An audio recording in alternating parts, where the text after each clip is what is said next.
This is Scott Becker with the Becker Private Equity and Business Podcast. Today's discussion comes out of a book that we're working on, that we've authored the first version, working on a second edition, called Blocking and Tackling 60 Keys to Building a Business and Manage Your Money. In today's topic, 11 thoughts on promotion, hiring, and retention. And here's 11 quick thoughts on this. And this resonated well on LinkedIn. If you listen all the way through, send me a text, 773-766-5322. And if you're the first person to text, and it's a text to me in a while, for this reward, we'll send you the $100 Amazon gift certificate. So here are the 11 thoughts on hiring, promotion, retention. 1, you don't really know what you have in hiring a person until that person has worked with you and your teams for some period of time. I can't tell you the amount of times that people have hired somebody who thought, this person's the next star, they're the next great thing, and they've not turned out to be. In contrast, I also can't tell you the amount of times that we've hired someone who nobody had that great of expectations for, but they ended up being just a fantastic leader and a driver of teams and a leader in whatever company or firm we're talking about. So it's sort of, you don't really know, and you can't judge people too quickly. Second, I've often hired people, and again, my comments are those of myself, not of McGuire Woods, not of Becker's Healthcare, based on a mix of characteristics. I've often erred towards great grades, statistics, and prior performance, and people that don't job hop. But regardless of what characteristics you push towards, the thing I want everybody to realize is hiring is an educated guess and gamble, and you don't really know what you have for some time until someone works with you closely. And this also goes to people that are in your companies, your firms that hire people, because it's always an educated gamble. You want them making smart gambles and not overspending on gambles. But you can't let them get gun shy about hirers, because we all know that half of hires probably aren't going to work out over time. Third, this goes with point number 1. Don't really judge your hires until you and your team have worked with them for some time. I recall 3 partners joining the law firm a long time ago now. All were very solid for a couple of years, but we didn't prejudge the 3 of them. One of them ended up being a complete superstar within the law firm, business generator, coach, mentor, client magnet, all those things.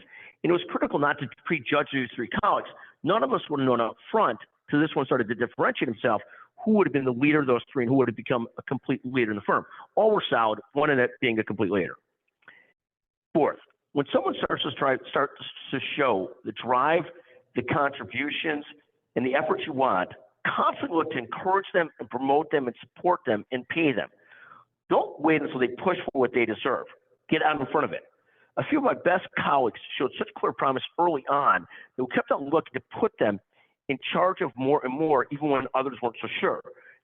This putting great people in charge when I spotted their talent early was some of the best few business decisions I've made in my entire life. There are plenty of bad ones, plenty of good ones. Fifth, even when you can hire people cheap, don't do it. You'll often find that people will take a job because they need a job at a wage that you think is too cheap. They probably think it's too cheap. And it feels good for about 3 minutes because you filled the spot. But what really happens, if you hire people cheaper than they deserve or cheaper than they can live on, sooner or later they'll just start looking for another job. So you can't give in to the urge to hire at the cheapest level, even if the person won't take the job at the cheapest level because they won't stay. That's been my experience.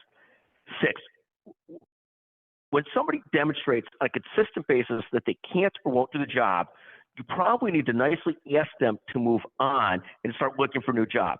I tried very hard over the years to sort of give a soft notice, say, why don't you start looking for a job, versus actually telling somebody they were fired unless we absolutely had to do so. But the idea is, when somebody clearly shows they're not the right person for the job, the sooner you could visit with them and tell them to start looking, the better off you all are.